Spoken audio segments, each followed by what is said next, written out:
김해 풍유 물류단지에 대한 여러 가지 의혹이 쏟아지고 있습니다. 김해시는 계획적 도시관리와 장기적 발전 방향에 부합하는 최적의 개발 방안 수립이 필요해 용역까지 했다며 여러 의혹에 대해 모두 특혜는 없다고 못 박았습니다. 산불은 한번 났다 하면 걷잡을 수 없이 번져 막대한 피해를 남깁니다. 해마다 반복되는 피해에 이제라도 대응 체계를 제대로 점검해야 하는 게 아니냐는 전문가들의 지적이 이어지고 있습니다. 연인과 지인 등 여성 2명을 잇따라 살해한 혐의를 받고 있는 50대 남성이 마창대교에서 투신해 숨졌습니다. 경찰 조사 결과 A씨는 김해에서 자신의 여자친구를 흉기로 살해하고 2시간 뒤 창원 진해에서 지인인 또 다른 여성을 살해한 것으로 드러났습니다. 대한민국의 초석이 될 청소년들을 위한 캠프가 해군사관학교에서 열렸습니다. 폭염과 폭우 속 참가한 고등학생들의 열띤 훈련을 벌였는데요. 영상 리포트로 만나봅니다.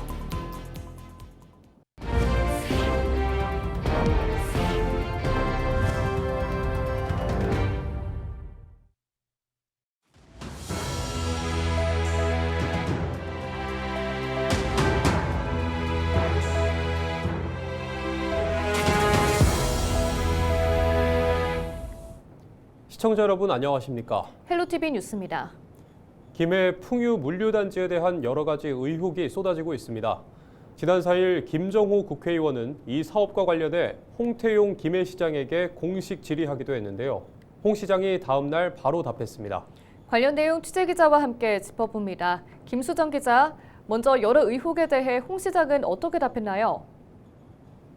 네, 먼저 홍태용 김해시장은 각종 의혹에 대해 모두 사실이 아니라고 못 박았습니다. 앞서 김해시는 지난 2023년 8월부터 11월까지 김해시 풍유동 일원 적정 개발 방안 조사 분석 용역을 했었는데요. 그 결과 도시 발전을 위해 종합적으로 고려했을 때 물류단지보다 주거단지와 의료단지를 복합 개발하는 대안이 가장 타당한 것으로 검토됐다고 홍 시장은 밝혔습니다. 부지 40%, 2,000세대 아파트에 대해서도 공동주택의 규모와 용도 등은 물류단지 지정권자인 경상남도에서 적정 여부를 판단할 것이라고 덧붙였습니다.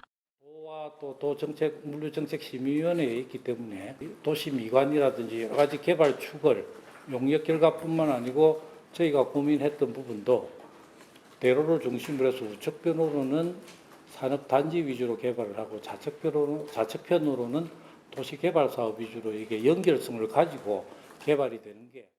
김해 풍유 물류단지 사업은 경상남도가 김해시 풍유동 179번지 약 32만 3천 제곱미터에 관련 법에 따라 유통업무 용지로 지정하면서 시작됐습니다.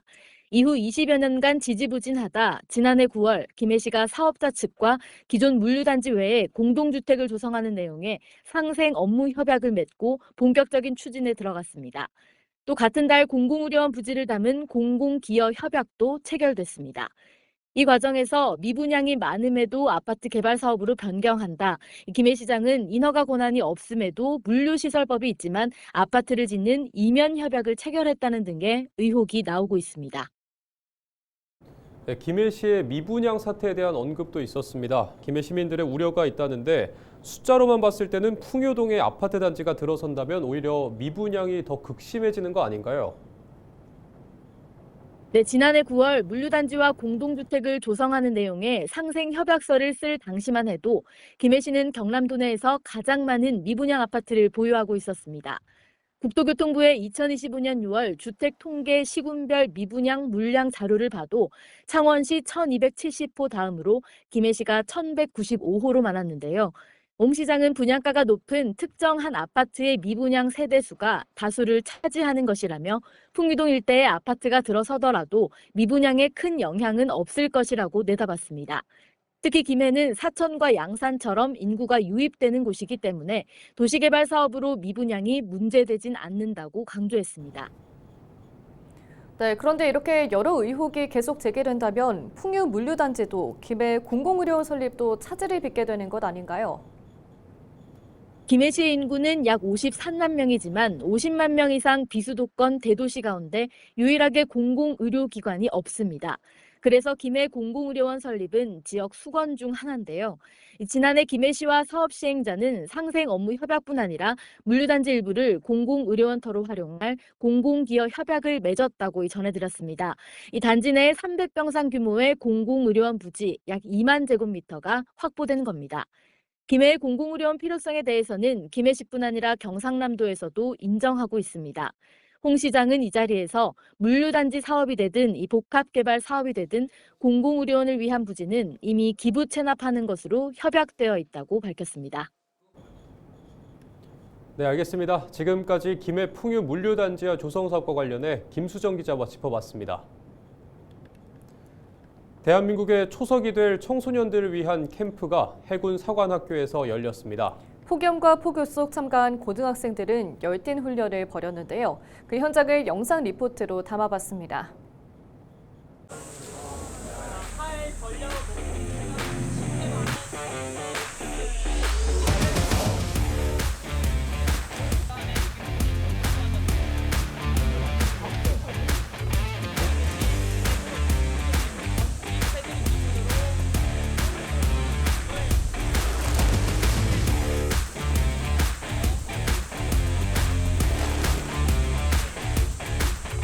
캠프에 참가하는 우리 학생들이 이번 캠프를 통해서 해군과 해군사관학교에 대한 이해도를 높이고 바다를 향한 꿈을 키울 수 있는 좋은 기회가 되었으면 좋겠습니다. 그리고 이 학생들이 1년 후, 2년 후에 해군사관생도로서 다시 학교에서 만날 수 있었으면 좋겠습니다.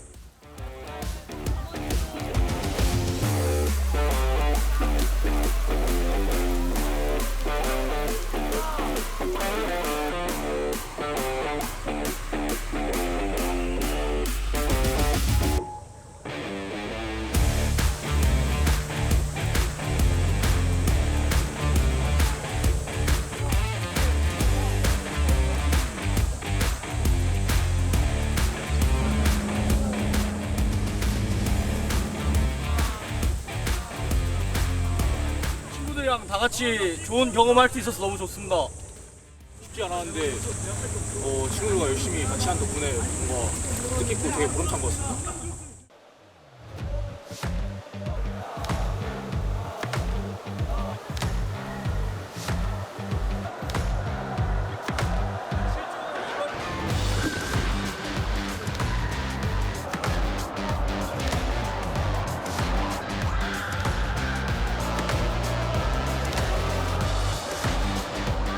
비록 고등학교 2학년이지만 앞으로 성인과 제 남은 인생을 이제 나라를 위해 싸우고 육군사관학교, 해군사관학교, 공군사관학교 다 상관없이 어디든 간에 저는 복무하여서 나라에 헌신하도록 하겠습니다.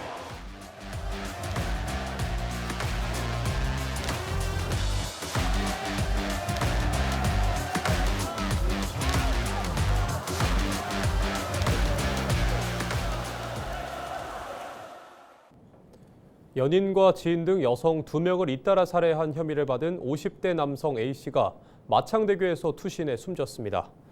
A씨는 4일 오후 5시 20분쯤 창원시 마창대교에서 바다로 투신했으며 신고를 받고 출동한 해경이 A씨의 시신을 인양했습니다. 경찰 조사 결과 A씨는 이날 오후 1시쯤 김해시의 한 아파트에서 여자친구를 흉기로 살해하고 2시간 뒤 창원시 진해구에서 지인인 또 다른 여성을 살해한 것으로 밝혀졌습니다. A씨는 2명을 살해하고 가족에게 연락해 유서를 확인해 보라고 한 뒤 스스로 목숨을 끊은 것으로 알려졌습니다. 경찰은 휴대전화 포렌식 분석 등을 통해 범행 동기를 조사할 계획입니다. 더불어민주당 진해지역위원회가 국민의힘 창원시 진해구 이종욱 국회의원의 불법 정치자금 의혹과 관련해 신속한 수사를 촉구했습니다. 민주당 진해지역위는 5일 창원시청에서 기자회견을 열고 해당 사건을 신속히 수사해야 할 책임이 있는 경찰은 석 달이 지나도 별다른 수사에 진척을 보이지 않고 있다며 이 사건은 단순한 정치 공방이 아닌 공정선거와 국민 주권이라는 민주주의의 근간이 무너진 중대한 사건이라고 말했습니다. 이어 수사기관은 이종욱 의원의 정치자금법 위반 혐의 등을 신속히 수사하고 즉각 기소하라고 강조했습니다. 경남경찰청 반부패 경제범죄수사 1개는 경남 선관위의 수사 의뢰를 받아 정치자금법 위반 혐의를 받고 있는 이 의원에 대한 수사를 하고 있습니다. 이 의원은 지난해 총선 당시 선거 캠프 관계자로부터 불법 선거 자금으로 4,970만 원을 기부받아 인건비와 여론조사 비용 등에 사용했다는 의혹을 받고 있습니다.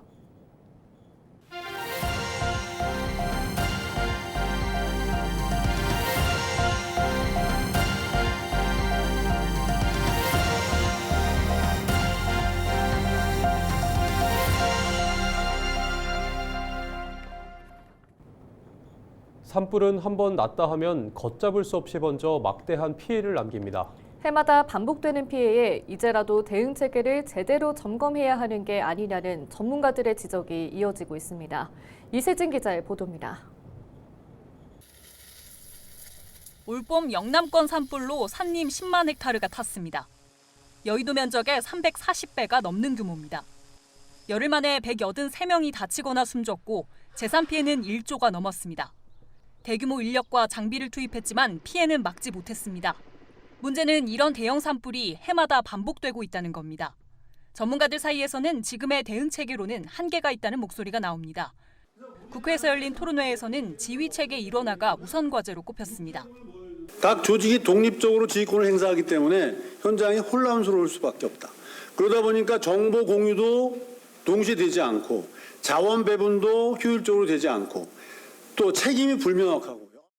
진화 대원들의 부담을 덜어줄 보조 장비나 첨단 장비 도입을 검토해야 한다는 의견도 있었습니다. 다만 초기에 산불을 진화하려면 대응 인력의 구조적 문제부터 해결해야 한다는 지적입니다. 산불을 처음에 예방을 통해서 감시 활동한 사람들이 발견하면 초기 진화를 할 수 있는 시스템으로 가야 된다. 이제 더 이상 비정규직에 맡길 일이 아니라 산불도 정규직에 정규군 체제로 전환할 필요가 있다. 토론회를 주최한 정치권은 산불 예방과 대응, 복구, 전 과정을 원스톱으로 통합해야 한다고 보고 있습니다. 정책적인 문제라든지 시설의 문제가 종합적으로 다뤄져야 하거든요. 한 가지만 가지고는 안 된다. 이런 측면에서 여러 가지 각 전문 분야별로 협업을 할 수 있는 그런 체제를 갖추고. 이 같은 지적들을 제도화하기 위한 국회 차원의 대응도 이어지고 있습니다.